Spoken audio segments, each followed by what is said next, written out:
Heyo! Welcome back to my channel and another Final Fantasy VII Ever Crisis video. I hope you're having a fantastic day or night, and I hope you enjoy the video. Today we are going to be looking at the recent Crisis dungeon, the Mythril mine, and this video is for hard mode. So take a look at the dungeon stats, if you would like to call them that. Magic attack minus 50%, so you really want to bring a physical team. For that, I recommend Sephiroth with his Dark Heavens, and Tifa for wind damage. Zack also can bring wind damage, and Lucia is a good option as well. Cloud can bring a bit of everything, so he's there as well. And Tifa could also be a healer, and so can Matt, because they are more physical-based healers. For weapons, as I mentioned, Dark Heavens for Sephiroth and Pulse Gun for Lucia are both really good weapons because they have Circle Sigil boost as well, which is needed in this dungeon. Then Tifa's Motor Drive and Zack's Falchion for wind. Cloud's Apocalypse, and he can also bring Murasame and Sky Splitter for splash into fire and lightning. For healing, Tifa's Lifeguard Wraps and Matt's Prime Number. What else you need to bring is a Circle Sigil mainly, also Triangle Sigil, and Wind Materia or weapons, and a splash of ice and a splash of fire. So you'll be facing the Behemoth, and then the Airbuster prototype. You'll also be facing the Icy Raven and his brother, the Fiery Condor. The final boss is, of course, Rude, the Turk. Okay, take a look at the map quickly. You have the Behemoth on the far right. Just below him is the Airbuster prototype. And then on the top right and left are the Fiery Condor and Icy Raven respectively.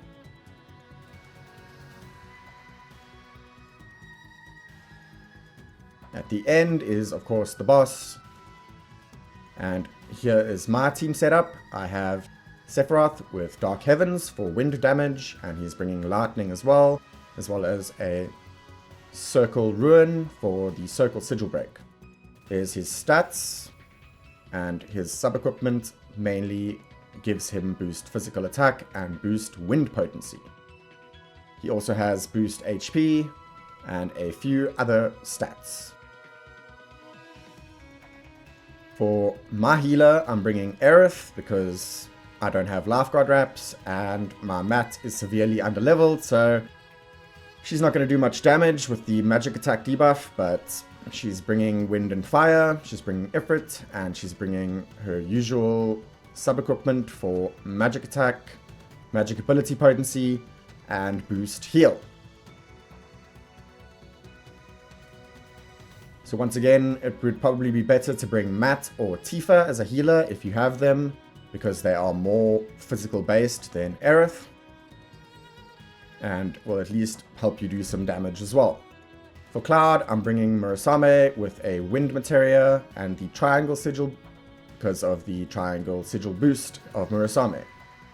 He's got 6.8k HP and 2.8 physical attack. And his sub-equipment gives him boost physical attack 7 and boost lightning potency 5. A few other little bells and whistles, but that is that. Let's take a look at my run.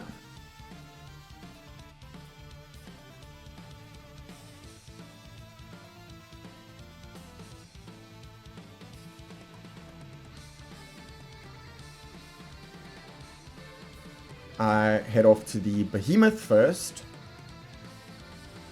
Just remember, this guy has no elemental weaknesses, so hit him with your best, strongest moves.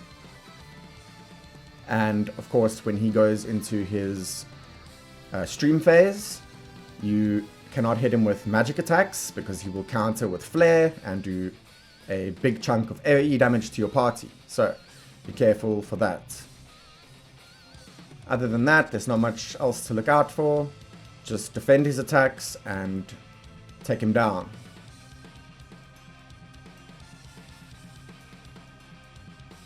There's the stream phase, And once again, he counters magic attacks in this phase. So I took control of Aerith and made sure she didn't do any of her ruins or anything like that. And just like that, he is mincemeat. For the trance abilities, for the Behemoth, I went with Wind Potency at the cost of physical defense. Because it's hard mode, the physical defense should not hurt too much. You can go up here, grab the item. You are blocked off on the left with a rock, so you have to go down and face the Airbuster next, who is weak to wind and lightning. So hit him with your strongest of whichever of those elements you have. Of course, block his EM field, defend it, should I say, and then break his stream phase, and it should be an easy victory. Nothing we haven't seen before.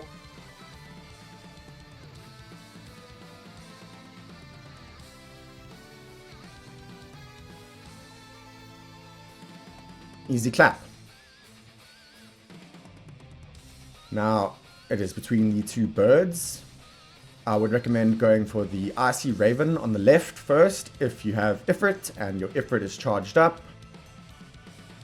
For these trance abilities, it doesn't really matter. Take whichever trance ability suits your party the most.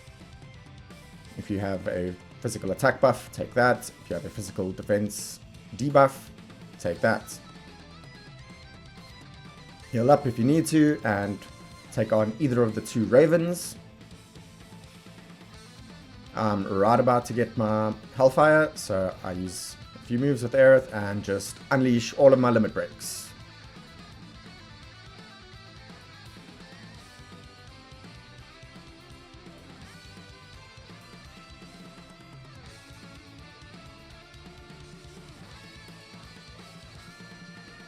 After that, it is just a quick couple of arrows, and he's down. Both of the birds have the same trance abilities, so you can take whichever one you want on first. And for the trance abilities, I go with physical attack at the cost of healing potency. Because once again, the hard dungeon for me is not too much of a challenge. And when you are done, use whatever items you need to use and take on the other bird.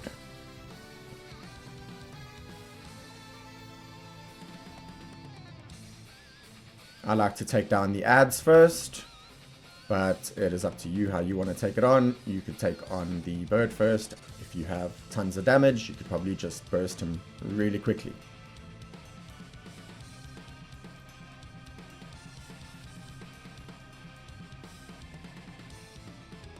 Sadly, I didn't have enough damage to get through the heat wave, so I actually took a big chunk there. My Aerith is hanging on by a thread, but good enough. 31,000 for that.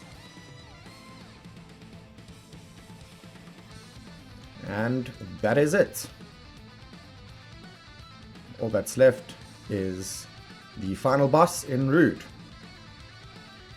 Although there is a random battle and a chest at the top right of the map, so heal up if you need to.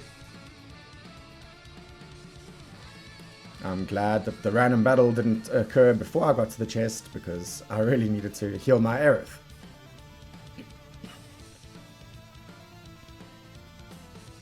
There's the random battle. It is 2 zoos, so just hit them with wind and you'll be out of there in no time.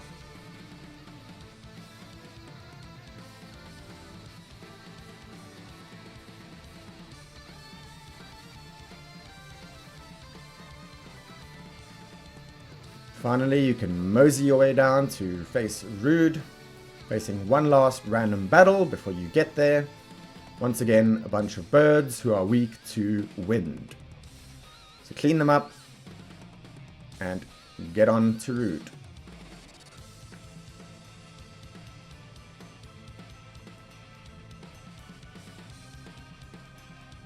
Use whatever items you need. Ethers, I use an arrow cocktail on Sephiroth because he's my primary wind damage. And then for Rude, you just want to lay it onto him with wind damage Use your limit breaks if you have them.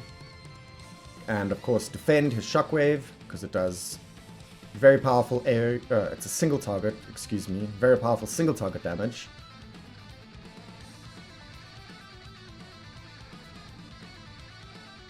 Then his sigil phase, he will put someone to sleep, so use the other two to do wind damage to him to interrupt it and finish him off with wind. It's as easy as that. That's the S+. Thank you so much for watching. I hope this helps, and I will see you very soon. Bye-bye.